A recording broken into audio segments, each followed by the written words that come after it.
honnêtement, je sais pas par quoi commencer. Vu ma tronche, vu ma coupe de cheveux, vous pouvez vous imaginer comment j'étais pendant tout le match. J'ai essayé d'encourager cette équipe le mieux possible, mais malheureusement, ça l'a pas fait. Élimination de nos Parisiens ce soir face à cette équipe de Manchester City, qui pour moi n'est pas supérieure au Paris Saint-Germain. Je suis désolé. Voilà. On va pas reparler du match aller où la première mi-temps, on a dominé littéralement. En deuxième mi-temps, certes, on a complètement baissé de régime. On n'avait plus de jus. On prend 2 buts comme ça, coup de chance. On perd 2-1. On arrive avec quand même de bonnes intentions. On fait une très bonne première mi-temps. On a la possession. On tire plus qu'eux. Mais on cadre 0 but. On cadre 0 frappe.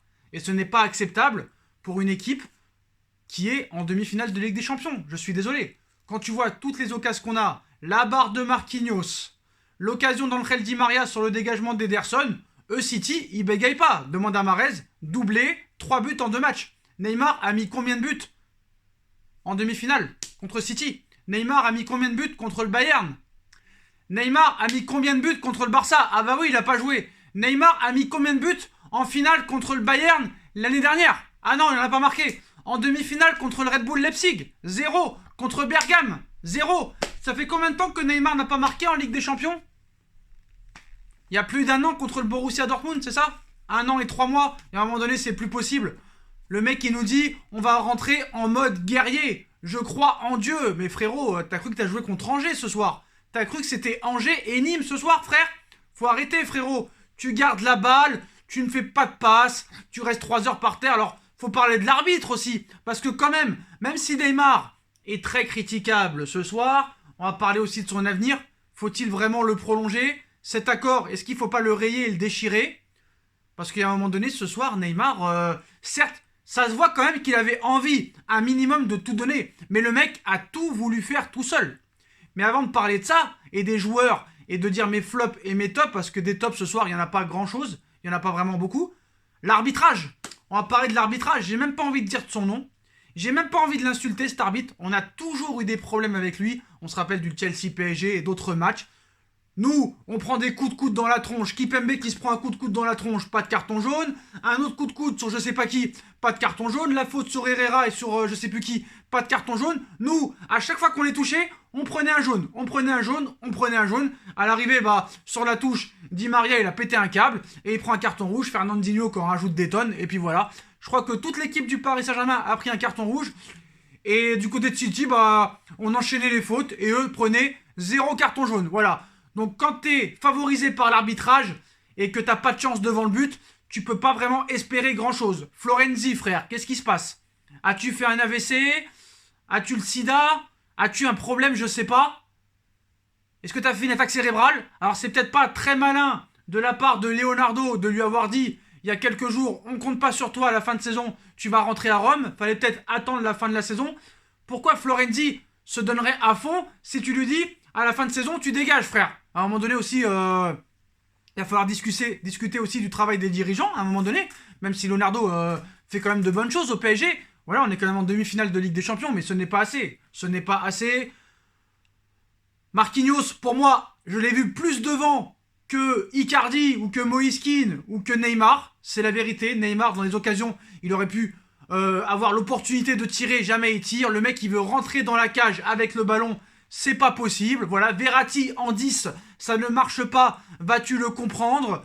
Pourquoi tu comptes pas sur un joueur comme Rafinha? On sait pas aussi. Est-ce que Pochettino va faire l'enfeu au Paris Saint-Germain? En tout cas, il restera coach la saison prochaine. Peut-être une saison blanche du côté du Paris Saint-Germain. Et en plus, si Tuchel la gagne, alors que tu l'as viré il y a quelques mois, je te dis pas, hein, dans les hautes instances, ça va faire vraiment faux bon. Parce que c'est vraiment Leonardo qui a voulu sa tête. Hein. Je pense que Doha n'avait pas l'intention de le virer au mois de décembre, mais plus au mois de juin pour éviter les indemnités. C'est Leonardo qui a poussé. Est-ce que Leonardo voulait vraiment Pochettino? Je vais pas vraiment blâmer Pochettino ce soir, hein, à part peut-être les changements tardifs. Pourquoi tu fais rentrer Bakker à la fin? Alors moi, quand je vois Florenzi ce soir, je me dis que Colin Dagba, ça allait pas être pire. Donc voilà. Il faudra assurément l'année prochaine, c'est la priorité, arrêter avec les Léo Messi, les Agüero, tout ça. Il faudra 2 latéraux. Attends. C'est pas possible d'avoir des latéraux aussi faibles. Alors Diallo, pas Diallo. Vraiment Diallo, il a fait un grand bien. Mais quand tu vois au match aller, tu peux pas jouer avec backer, c'est pas possible. La priorité, et ça c'est indispensable, c'est deux latéraux de haute envergure l'année prochaine. Et je suis désolé, quand tu vois les différentes équipes qui ont gagné la Ligue des Champions sur ces dernières années, ils avaient un effectif pléthorique. Regarde Manchester City à la fin, il te faut rentrer Jesus, Sterling, Agüero, frère. Nous, on te fait rentrer Bakker, on te fait rentrer Danilo. Je sais pas, frère. On te fait rentrer Dagba, c'est pas possible. Regarde le Bayern l'année dernière. L'effectif pléthorique. Regarde sur le banc ce qu'ils avaient sur le banc l'année dernière. Regardez Hernandez, Pavard. Je sais plus les joueurs. J'ai pas envie d'en parler, mais c'est incroyable. Voilà. Tu dois avoir 11 titulaires plus 11 doublures qui ont le niveau des titulaires. Voilà. Bon, bah, Mbappé, il a manqué. Est-ce que Mbappé aurait pu changer les choses?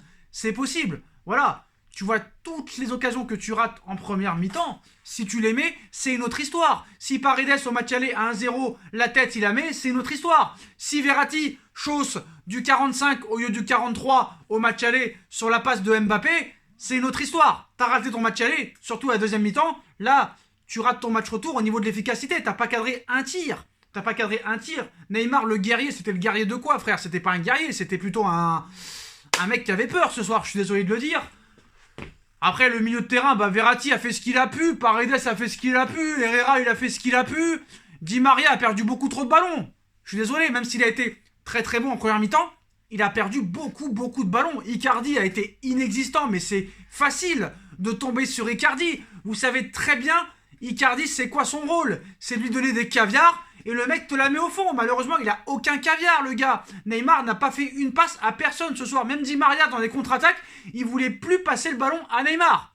Donc c'est facile de dire Icardi inexistant, mais Moïse Kean aurait été titulaire à la place de Icardi, ça aurait été la même chose. Personne n'a joué pour le collectif ce soir. Et en plus de ça, tu avais des occasions pour marquer, et tu les as pas mises au fond. Va-t-on gagner un jour cette Ligue des Champions? Je ne sais pas. En tout cas, il va falloir vraiment faire une revue d'effectifs, ça c'est sûr et certain. Faire le grand ménage, le grand nettoyage, mais malheureusement, tous les ans on le dit, et on ne le fait pas.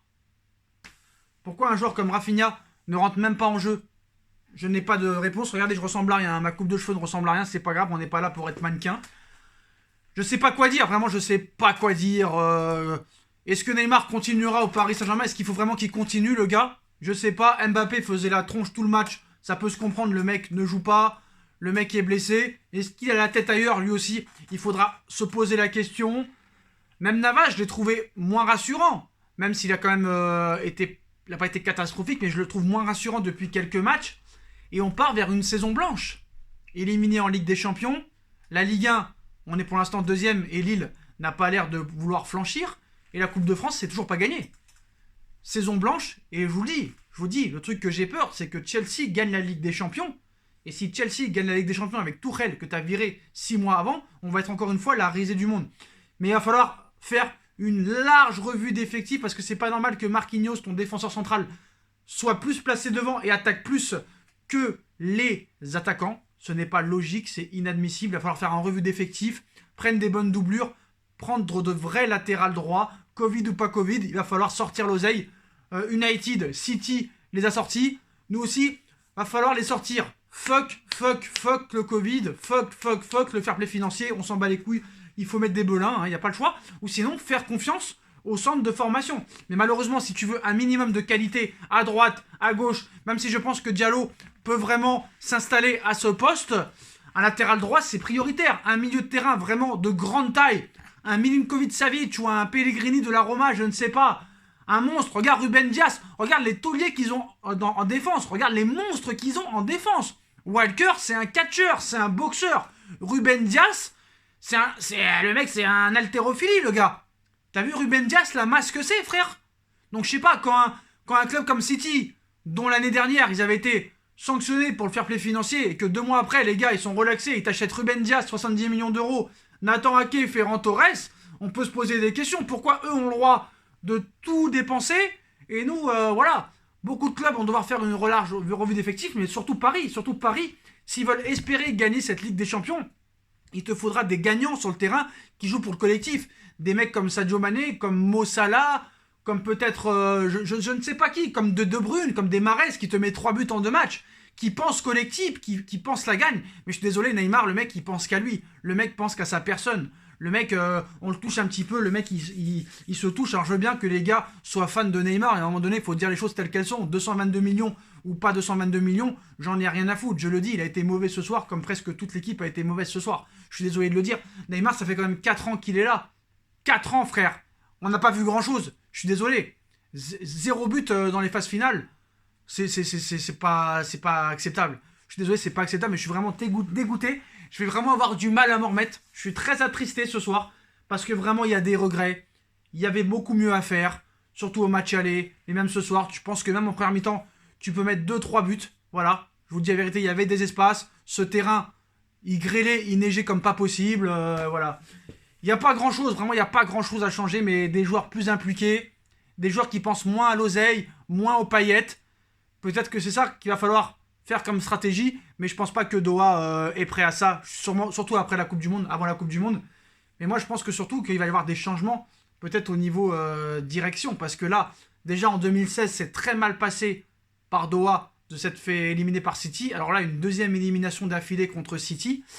Je pense que ça va mal passer du côté de Doha. À voir ce qui va se passer, on va voir les réactions un petit peu d'après-match. Et voilà, les postos, très attristés ce soir, je suis vraiment dégoûté. J'ai vraiment envie de pleurer, je suis dégoûté. Je suis vraiment dégoûté. Tchuss.